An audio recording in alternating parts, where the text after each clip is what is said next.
नमस्कार दोस्तों, मेरी और मेरी माँ की आप बीती सुनकर आपका भी दिल तड़प उठेगा। इसलिए कहानी में अंत तक बने रहें। मेरा नाम कबीर है और मेरा जन्म गुजरात के अहमदाबाद शहर में हुआ था। लेकिन मेरी माँ और अब्बू पहले से ही अहमदाबाद में नहीं रहते थे, वो हैदराबाद के रहने वाले थे। अब्बू ने माँ से जब शादी की थी तब माँ के पास उनके पहले शौहर की 3 बेटियां थी। माँ की पहले शादी हो चुकी थी। उनके पहले शौहर का नाम मकसूद था और उनकी 3 बेटियां हो गई थी। लेकिन उनकी सास उनकी बेटियों से जरा भी खुश नहीं रहती थी। उन्हें हर वक्त ताने मारा करती थी और ऐसे मौके की तलाश करती थी कि वो माँ और उनकी बेटियों को धक्के मार कर घर से बाहर निकाल दे। एक दिन रात हो गई लेकिन मकसूद साहब घर नहीं आए। इसी तरह 2-3 दिन गुजर गए लेकिन उनका कोई अता पता नहीं था।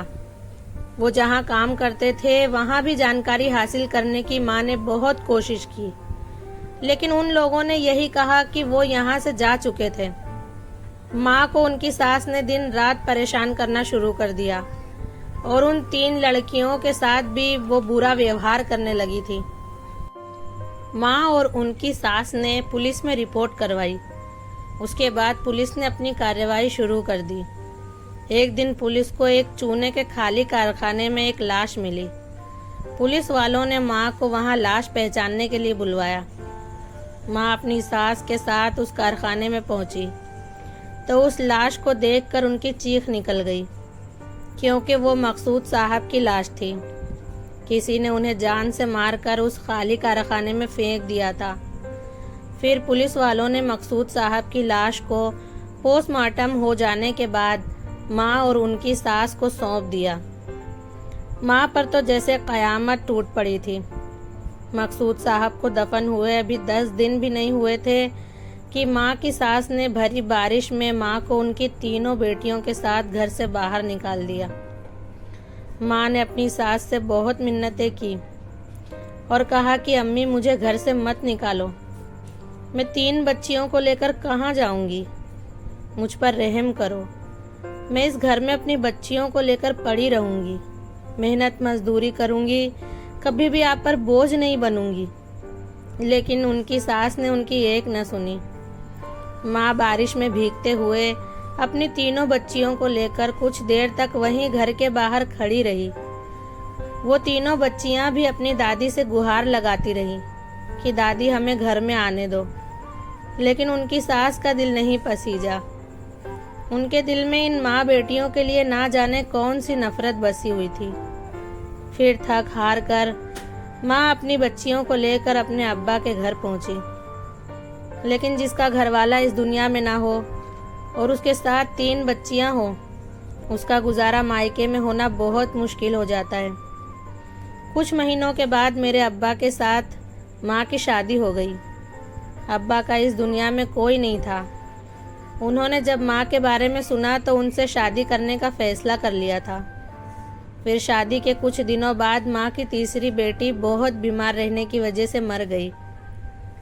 उसके बाद माँ और अब्बा हैदराबाद छोड़कर अहमदाबाद आ गए, क्योंकि अब्बा को अहमदाबाद में नौकरी करनी थी। कुछ साल तक अब्बा ने नौकरी की और माँ भी थोड़ी बहुत मेहनत करती रही। मेरी माँ और अब्बा के हम 3 बच्चे थे, मेरी बड़ी बहन, मुझसे बड़ा भाई और मैं। अब हम 5 भाई बहन थे और जब हम थोड़े बड़े हुए तो माँ ने रेलवे स्टेशन पर पानी बेचना शुरू कर दिया। हम दोनों भाई भी अपनी माँ का इस काम में हाथ बटाते थे। बस तब से ही स्टेशन हमारा घर बन गया और हमें भी यहाँ मेहनत करके अपने गुजारे से बढ़कर पैसे मिलते थे। लेकिन हमें मेहनत भी बहुत करनी पड़ती थी। मेरी माँ मेहनत करने से कभी पीछे नहीं हटी। उन्होंने अब्बा से भी ज़्यादा काम किया था। मैं अपने सभी भाई बहन से ज़्यादा मेहनत करता था, क्योंकि मैं अपनी माँ का साथ देना चाहता था। मुझे माँ के काम के बोझ को कम करना था। हम भाई बहन माँ के मजबूत बाजू बन गए थे। लेकिन यहाँ मेरी माँ के दुखों का अंत नहीं था। अभी तो उन्हें बहुत से पड़ाव को पार करना था।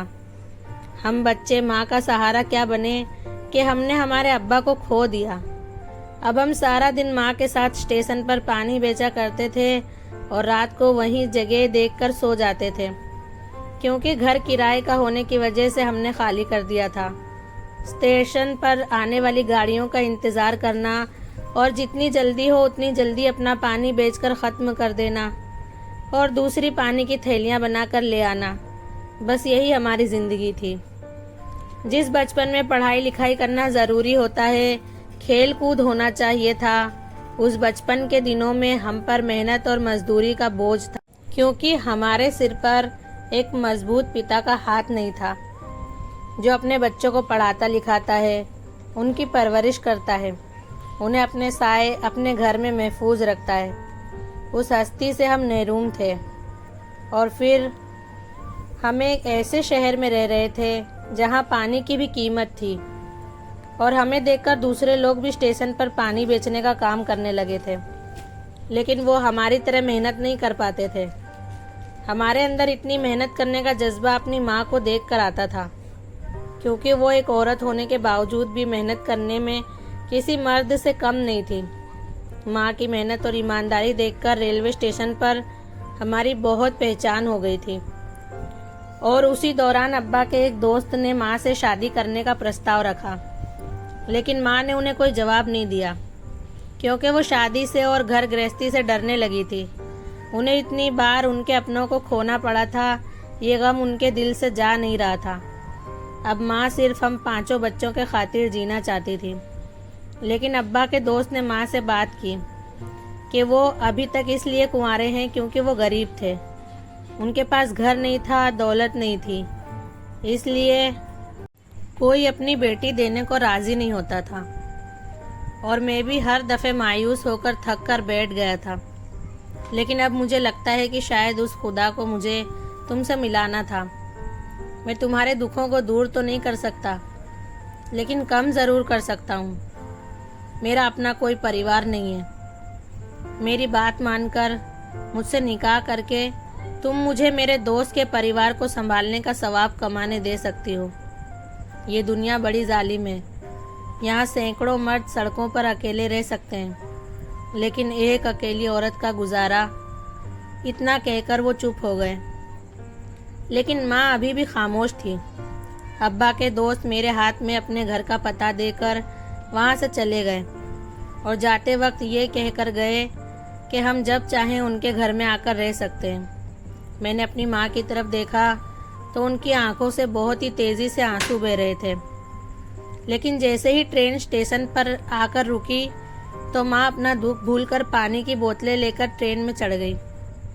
ये सब जब मैंने देखा था तब मैं भले ही बच्चा था, बहुत छोटा था, लेकिन मैंने अपनी माँ के दुख को महसूस किया था।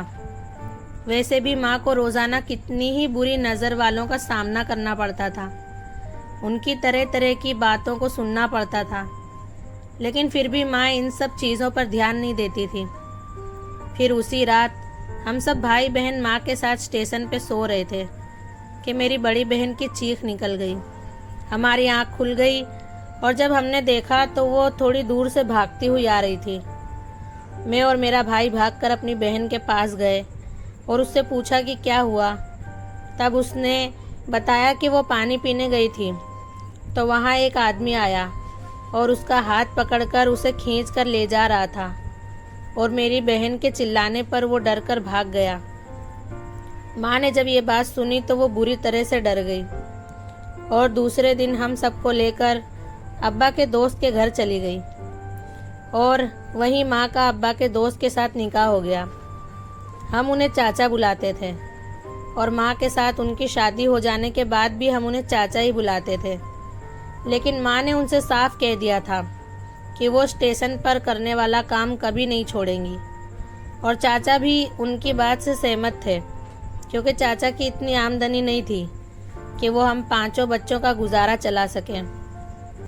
हम धीरे धीरे बड़े होने लगे और स्टेशन पर पानी बेचने के अलावा भी हमने मालगाड़ी से आने वाले सामान को उठाने का काम भी करना शुरू कर दिया था और हमें इस काम में पानी बेचने से ज़्यादा पैसे मिलते थे, इसलिए हमने इस काम पर ज़्यादा ध्यान देना शुरू कर दिया था।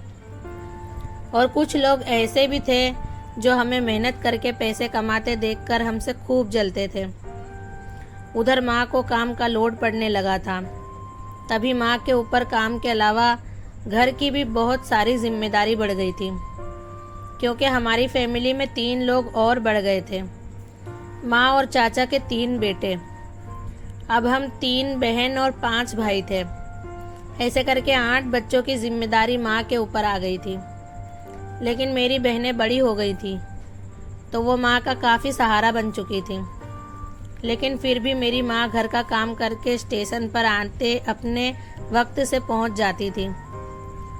लेकिन इतने सालों से मेहनत करती चली आ रही मेरी माँ, अब उसकी उम्र हो चली थी। इसलिए हम बेटों ने अपनी माँ को ज़बरदस्ती स्टेशन आने से मना कर दिया था और उनका काम बंद करवाकर उन्हें घर बैठा दिया।